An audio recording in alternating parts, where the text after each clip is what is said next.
महानगरपालिकेच्या आजच्या निवडणुकीमध्ये अशा प्रकारच्या तक्रारी समोर येत आहे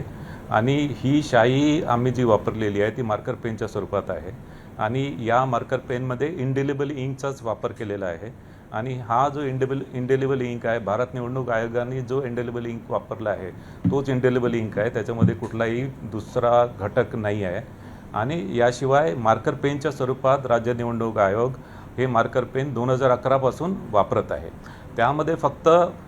ही शाई एकदा लावल्यानंतर, बोटाच्या तर्जनीला लावल्यानंतर त्याला सुकण्यासाठी साधारणतः 10 ते 12 सेकंद लागतात आणि हे 10 ते 12 सेकंद मतदार त्या मतदान केंद्रामध्येच असतो आणि त्याच्यामुळे एकदा ही शाई ड्राय झाल्यानंतर ती कुठल्या प्रकारे काढता येत नाही आणि त्याच्यामुळे शाई ही वेगळी नाही आहे। ती शाई इलेक्शन कमिशन ऑफ इंडिया जी शाई वापरते तीच शाई आहे आणि एखादा मतदार मतदान केल्यानंतर पुन्हा मतदान जर करायला आला तर त्यामध्ये मतदानाचा जो मतदान केंद्राचा जो केंद्राध्यक्ष आहे, प्रिसाइडिंग ऑफिसर आहे, त्याच्यावर नक्कीच कारवाई करावी।